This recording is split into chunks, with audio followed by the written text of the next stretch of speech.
G'day. Something a little bit different today on the channel. I'm going to review this recent purchase of an AE 1500 WH Casio watch. Now, I'm a bit of a fan of the Casios. I do collect a lot of them and the G-Shocks, and this was very cheap and I just couldn't resist. I'm going to go through all the pros and cons and review all of the features of this watch.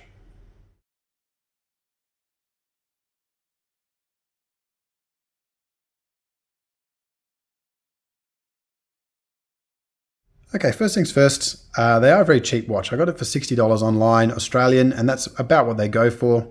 They come in a range of colors. You can get a white case with negative display. You can get a black one. They do a June color, a blue color, and this nice green color I've got here with the positive display. The big display, very easy to read. It's very lightweight. It's all rubber casing with a rubber strap.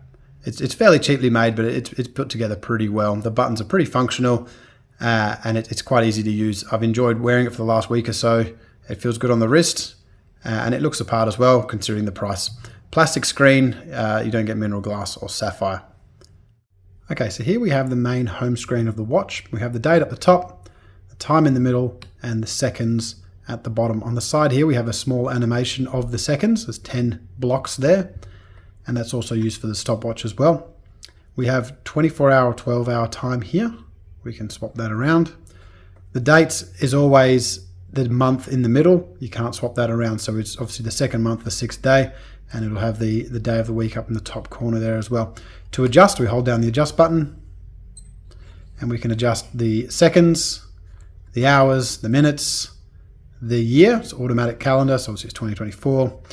The month and the day, and it'll figure out what day of the week it is automatically from there. And obviously it goes back to there. We hit adjust, and that is the time adjusted. To adjust the time, we just move each one of the digits using this button here. It doesn't go backwards, unfortunately, so it's forwards only. You just have to return to 0 and start again that way. Down here on the home screen, it'll tell you what alarms are on, and we've got the bell there for the chime. Okay, our first function outside of the home screen is the alarm. There are 5 alarms, and we can cycle through them there. It'll tell you 1, 2, 3, 4, and 5. This one here is something you can turn on. A little bell comes on for the hourly chime. Every hour it will beep. The first alarm, alarm 1 here, has the option to be a snooze alarm. It's the only one that'll do it. And we can turn snooze off. We can turn the whole alarm off, or just have a standard alarm. If you hold down this start button here, it'll tell you just how loud the alarm is. One unique function with this watch that none of my other watches actually have.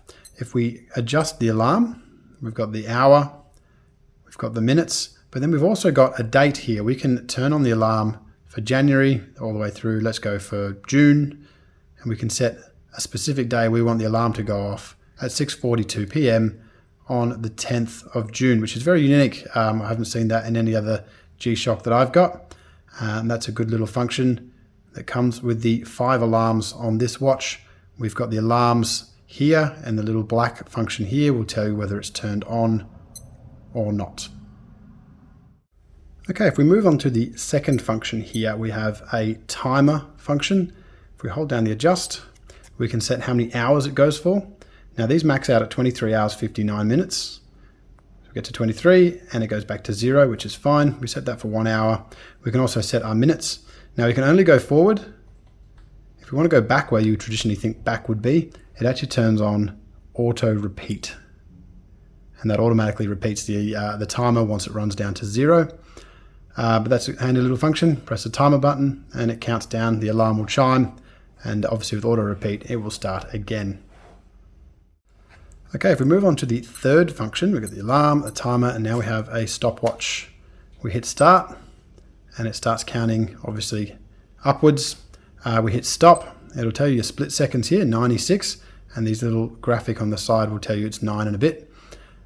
We can start again, and it'll just continue. We also have split time, so if we hit adjust, it'll say split. Obviously that'll be when the first competitor finishes, and you can restart the stopwatch for the following competitors and take a note of all their times as they cross the line. That's what that's designed for. If we hit start and then adjust, it goes back to 0. Pretty basic stopwatch, but that's fairly functional with split time. It's pretty good.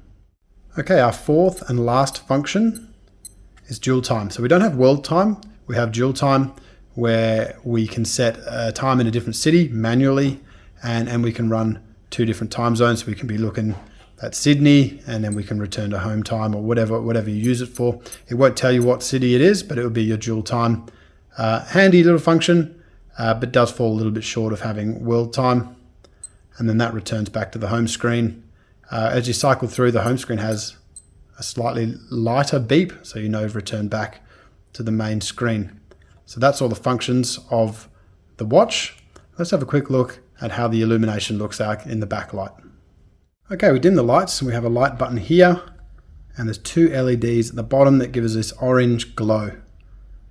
It's not too bad. It illuminates the screen quite nicely. It's not adjustable, so you only get the one setting, unlike the G-Shocks where you'd usually adjust between 1 and 3 seconds.